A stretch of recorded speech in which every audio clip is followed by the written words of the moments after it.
देखिए 3 दिन पहले आए थे, आने वाले समय पे उन्होंने कहा था हमको साथ या पास वाली बैरक में रखा जाए, तो उनको बता दिया गया कि जेल में जो व्यवस्था है उसमें पुरुष और महिला बैरक का आपस में कॉन्टेक्ट ही नहीं होता, बिल्कुल पृथक होती हैं, तो दोनों को पृथक रूप से रखा गया है, नंबर 1। नंबर 2, चूँकि ये जो भी कोई भी बंदी आता है उसको हम स्वास्थ्य परीक्षण कराते हैं। स्वास्थ्य परीक्षण के तहत पाया गया कि नशे के आदी हैं, जैसा कि आप लोगों ने भी बताया नशे के आदी हैं, तो डॉक्टर से उनका स्वास्थ्य परीक्षण कराया गया। जो नशे के विड्रॉल सिम्टम्स होते हैं, कारागार में नशा किसी भी तरह से प्राप्त नहीं हो सकता, जो भी विड्रॉल सिम्टम उसकी दवाई दी जा रही है। नशा मुक्ति केंद्र के माध्यम से उनका इलाज किया जा रहा है, काउंसलिंग की जा रही है, योग मेडिटेशन ध्यान में उनको हम लोग लगा रहे हैं। हमारा प्रयास ये है कि आम बंदी उनसे दूर रहें, बार बार उनके केस के बारे में न पूछें। कल जो मुस्कान महिला बंदी है उसने मुझसे मिलने की इच्छा जाहिर की थी, तो मैंने उसको बुलाया, तो उसने कहा कि मेरे घर वाले मुझसे नाराज़ हैं, मुझसे केस मेरा नहीं लड़ेंगे, मेरा केस वो नहीं लड़ेंगे, अतः मुझे एक सरकारी वकील दिलाया जाए। इसी के तहत एक प्रार्थना पत्र लेकर के हम लोग माननीय न्यायालय को भेज रहे हैं, क्योंकि बंदी का ये अधिकार होता है, यदि कोई बंदी कारागार में निरुद्ध है और उसके पास निजी अधिवक्ता नहीं है तो हम उसे सरकारी वकील दिलवाते हैं। इसके तहत हम कार्रवाई कर रहे हैं। सर, आप बता रहे हैं कि जब वो यहाँ पर आए थे जुडिशियल कस्टडी में, तो दोनों ने साथ साथ रहने की डिमांड की थी। ये बात सही है, आप सही कह रहे हैं कि वो डिमांड की थी, लेकिन उनको जेल का कोई प्रक्रिया जो होती है रहने की वो पता ही नहीं था, क्योंकि जेल में महिला जेल और पुरुष जेल का कोई आपस में कांटेक्ट ही नहीं होता। महिला में महिलाओं की, बंदी रक्षकों की, महिला डिप्टी जेलर की ड्यूटी रहती है। पुरुष जेल में बिल्कुल अलग होती है, जो कि आपस में लगभग आधा किलोमीटर दूर हैं, कोई संपर्क ही नहीं होता। तो उनको बता दिया गया जेल की प्रक्रिया कि यहाँ पर साथ साथ या पास पास नहीं रह सकते, तो उनको समझा दिया गया, उसके बाद वो मान गए। सर, एक सवाल ये है कि आप बता रहे हैं दोनों ड्रग्स के आदी हैं, तो क्या सर इन लोगों ने डिमांड की ड्रग्स की, और क्या इनको डॉक्टर से परामर्श कराया गया सर? ये बात सही है कि वो ड्रग्स की डिमांड तो नहीं की, लेकिन चूंकि डॉक्टर कोई भी बंदी आता है तो स्वास्थ्य परीक्षण करता है।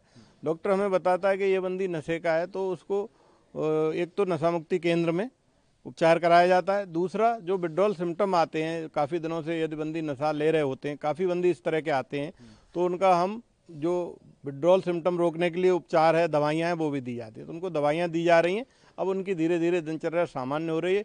योग, ध्यान और मेडिटेशन के माध्यम से जो कारागार का सुधारात्मक रवैया और सुधारात्मक काम है, उसके तहत 10 से 15 दिन में उनकी नशे की आदत छूट जाएगी। दोनों ही सर नशे के आदी हैं? जी, दोनों को दवाइयाँ दी जा रही हैं। सर, इसके अलावा जिस तरह से मुस्कान ने डिमांड की सरकारी वकील की, तो क्या साहिल ने भी कुछ ऐसा बताया, या फिर उसी की फैमिली लड़ेगी केस? नहीं, साहिल से भी पूछा गया था कि आपको सरकारी वकील चाहिए, कि उन्होंने अभी निर्णय नहीं लिया है।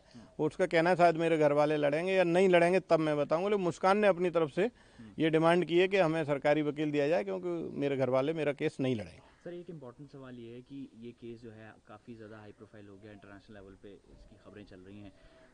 हमने कोर्ट में भी देखा जो भी चीज़ें हुई, तो जेल के अंदर सर इनकी सुरक्षा को लेकर क्या खास कदम आप लोगों की तरफ से उठाए गए? देखिए, सुरक्षा पर बहुत ज़्यादा टिप्पणी तो नहीं की जा सकती, और माननीय न्यायालय में चूंकि प्रकरण है, तो माननीय न्यायालय की प्रक्रिया और हाई प्रोफाइल केस के बारे में भी बहुत ज़्यादा टिप्पणी नहीं की जा सकती। मैं सिर्फ इतना कहना चाहूँगा कि हम CCTVs के माध्यम से, महिला बंदी रक्षक और पुरुष बंदी रक्षकों के माध्यम से, महिला डिप्टी जेलर और पुरुष डिप्टी जेलर के माध्यम से, दोनों जेलरों के माध्यम से, और मैं स्वयं सुरक्षा का पूर्ण ध्यान रख रहे हैं। तो सुरक्षा के ऊपर पूरी निगरानी रखे हुए हैं। प्रयास ये किया जा रहा है कि आम बंदियों से अभी ये थोड़ा सा अलग रहें, बार बार बंदी इस तरह की बातें न पूछें और बार बार उनको केस के बारे में और ये सब याद न दिलाएं, ताकि डिप्रेशन और फ्रस्ट्रेशन लेवल कम रहे। क्या अलग अलग सर सेल में रखा गया है, मतलब सिंगल ही है, या फिर इनकी नहीं, अन्य बंदियों के साथ ही रखा गया, लेकिन थोड़ा सा पृथक और बातचीत कम करने के लिए निर्देश दिए गए हैं, ताकि बार बार इसी विषय पर चर्चा ना हो। Thank you so much. Thank you. Media reports में चल रहा है कि मुस्कान और साहिल ने काफ़ी हंगामा किया है, ड्रग्स की लगातार वो डिमांड कर रहे हैं, तो इस पर आपका क्या कहना है? देखिए, जब भी कोई बंदी आता है और नशे का यदि आदी होता है तो उसकी स्थिति थोड़ी सी खराब होती है। तत्काल हम स्वास्थ्य परीक्षण कराते हैं। स्वास्थ्य परीक्षण में पाया गया कि नशा लेते रहे, तो उनको जो विड्रॉल सिम्टम से रोकने के लिए दवाइयाँ हैं, वो दवाइयाँ दी जा चुकी हैं और नियमित रूप से दी जा रही, तथा नशा मुक्ति केंद्र के माध्यम से उनका उपचार कराया जा रहा है। स्थिति सामान्य है।